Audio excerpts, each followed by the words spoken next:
마지막 수업 시작하겠습니다. 국가적 법익에 대한 제중 중요한 부분을 살펴보도록 하겠습니다.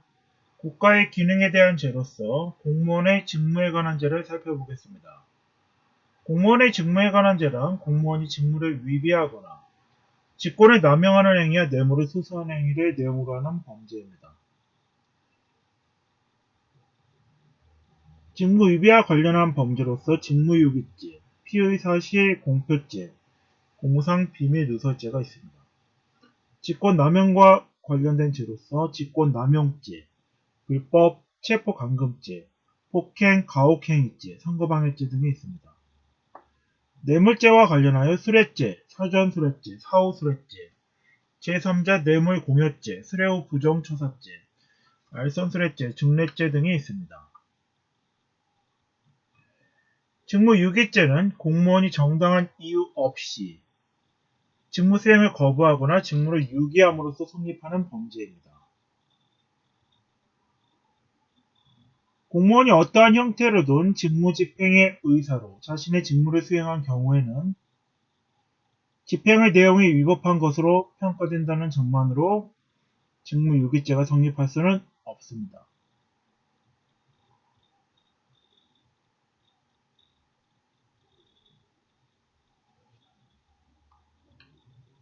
피의사실 공표죄는 검찰, 경찰, 기타 범죄 수사에 관한 직무를 행하는 자 또는 이를 감독하거나 보조하는 자가 직무를 행함에 있어 알게 된 피해의 사실을 공판 청구 전 공표함으로써 성립하는 범죄입니다.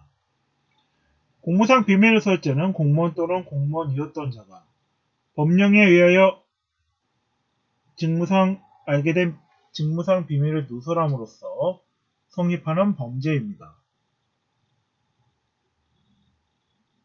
직권남용죄는 공무원이 직권을 남용하여 의무 없는 일을 하게 하거나 권리 행사를 방해함으로써 성립하는 범죄입니다.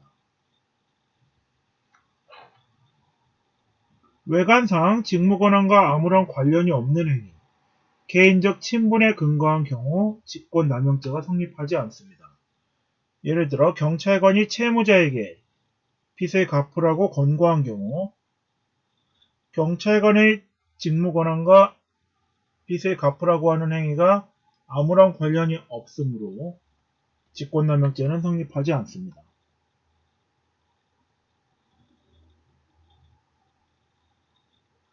불법 체포감금죄는 재판, 검찰, 경찰 기타 인신구속에 관한 직무를 행하는 자 또는 이를 보조하는 자가 직권을 남용하여 사람을 체포 감금함으로써 성립하는 범죄입니다.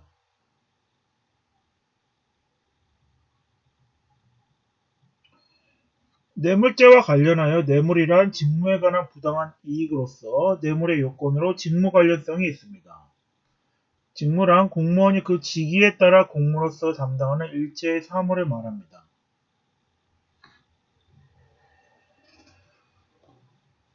공무원의 일반적 직무권한에 속하는 사항이라면 현실적으로 담당하고 있는 직무일 것을 요하지 않습니다. 즉 과거나 장래의 직무도 무관합니다. 직무와 관련하여 부당한 이익을 얻어야 하면 이때 부당한 이익은 대가관계가 있어야 합니다. 뇌물이 되기 위해서는 직무에 대한 대가관계가 인정되어야 합니다. 직무에 대한 대가관계가 인정되지 않는 단순한 사교적 교부는 뇌물이 아닙니다.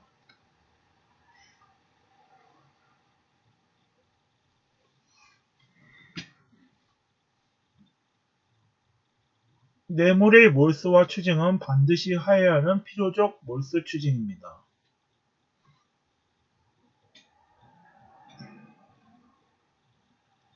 뇌물에 제공할 금품이 특정되어 있지 않은 경우 몰수 추징할 수 없습니다.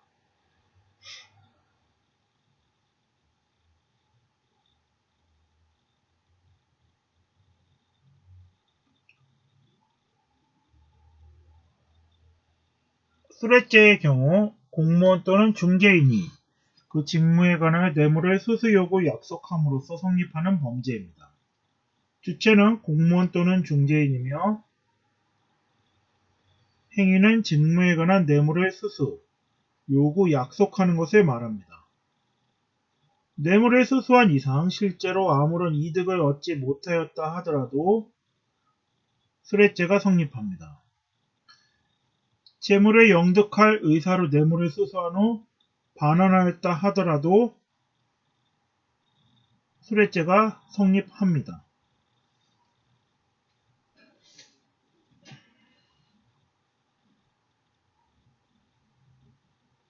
사전수뢰죄는 공무원 또는 중개인이 될 자가 그 담당할 직무에 관하여 청탁을 받고 뇌물을 수수, 요구, 약속함으로써 성립하는 범죄입니다. 제3자 뇌물공여죄는 공무원 또는 중개인이 직무에 관하여 부정한 청탁을 받고 제3자에게 뇌물을 공여하게 하거나 공여를 요구, 약속함으로써 성립하는 범죄입니다.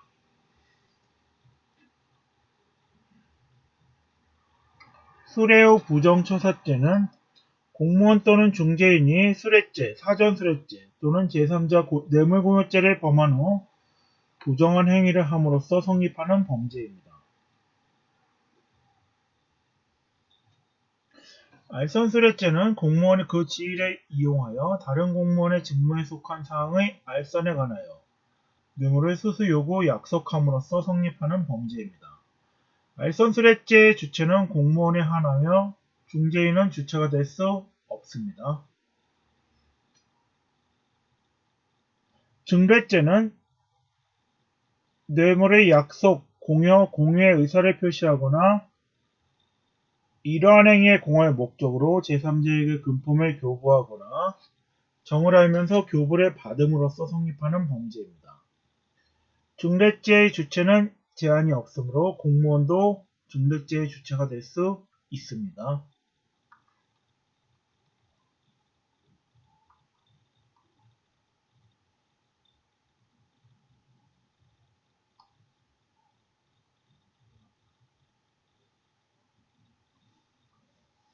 공무집행방해죄와 관련하여 공무집행방해죄는 직무를 집행하는 공무원에 대하여 폭행 또는 협박함으로써 성립하는 범죄입니다. 직무를 집행한다 함은 직무집행을 개시하여 종료되기 이전일 것을 요하지만 직무집행과 밀접 불가분의 관계에 있는 행위도 포함이 됩니다. 대기행위, 일시적 휴식행위도 직무집행에 포함이 됩니다. 이때 직무집행은 적법할 것을 요합니다.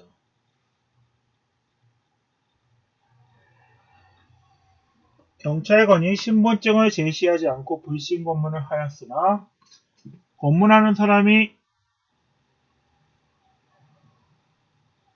경찰관이고 검문하는 이유가 범죄 행위에 관한 것임을 피고인이 알고 있었던 경우 그러한 불신검문은 위법한 공무집행이라고 할 수 없습니다.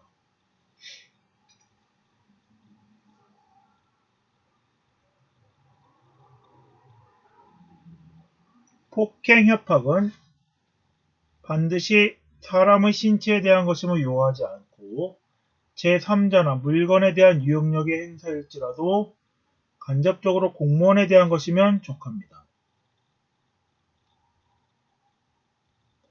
위계에 의한 공무집행 방해죄는 위계로서 공무원의 직무집행을 방해함으로써 성립하는 범죄입니다.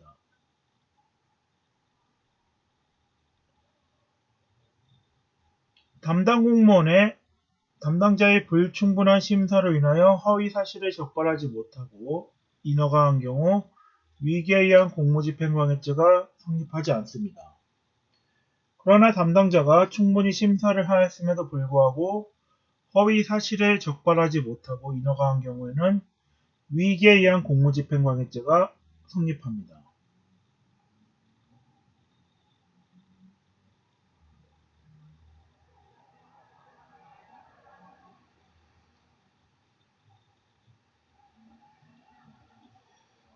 특수공무집행방해죄는 단체 또는 다중의 위력을 보이거나 위험한 물건을 휴대하여 공무집행을 방해함으로써 성립하는 범죄입니다.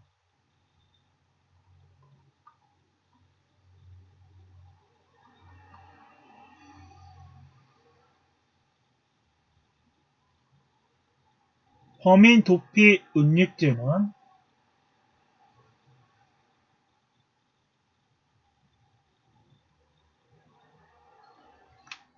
벌금 이상의 형에 해당하는 죄를 범한 자를 은닉 또는 도피하게 함으로써 성립되는 범죄입니다.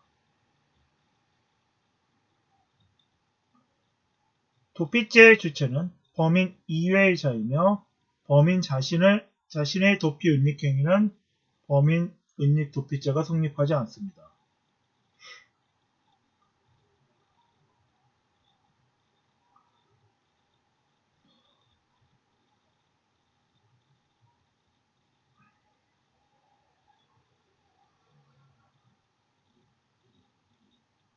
친족 또는 동거가족이 본인을 위하여 범인 은닉 도피죄를 범한 때에는 벌하지 않습니다.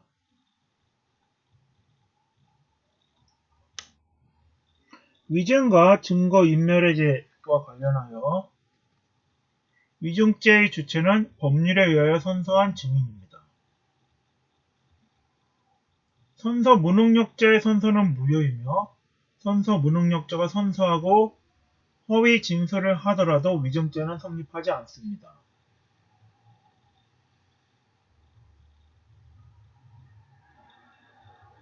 증인이 증언 거부권을 행사하지 않고 허위 진술하면 원칙적으로 위증죄가 성립합니다.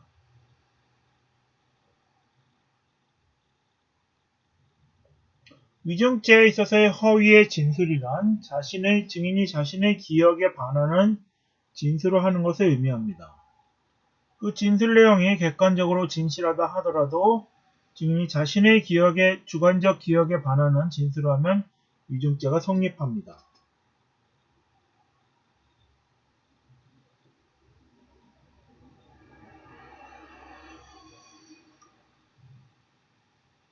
모해 위증죄는 형사사건 또는 징계사건에 관하여 피의자 피고인 또는 징계 혐의자를 모해할 목적으로 위증함으로써 성립하는 범죄입니다. 증거인멸죄는 타인의 형사사건 또는 징계사건에 관한 증거를 인멸, 은닉, 위조 또는 변조하거나 위조, 변조한 증거를 사용함으로써 성립하는 범죄입니다. 증인은닉 도피죄는 타인의 형사사건 또는 징계사건에 관한 증인을 은닉 또는 도피케 함으로써 성립하는 범죄입니다.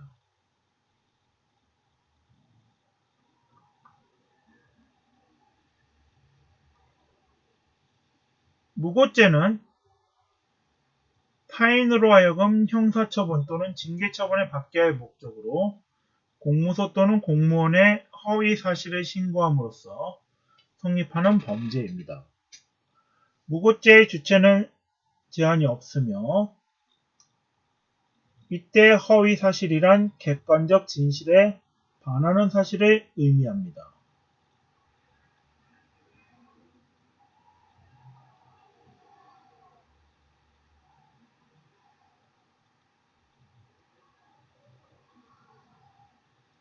무고죄에서의 고의는 미필적 고의로 족하며 타인으로 하여금 형사처분 또는 징계처분을 받게 할 목적이 있어야 하는 목적범에 해당합니다.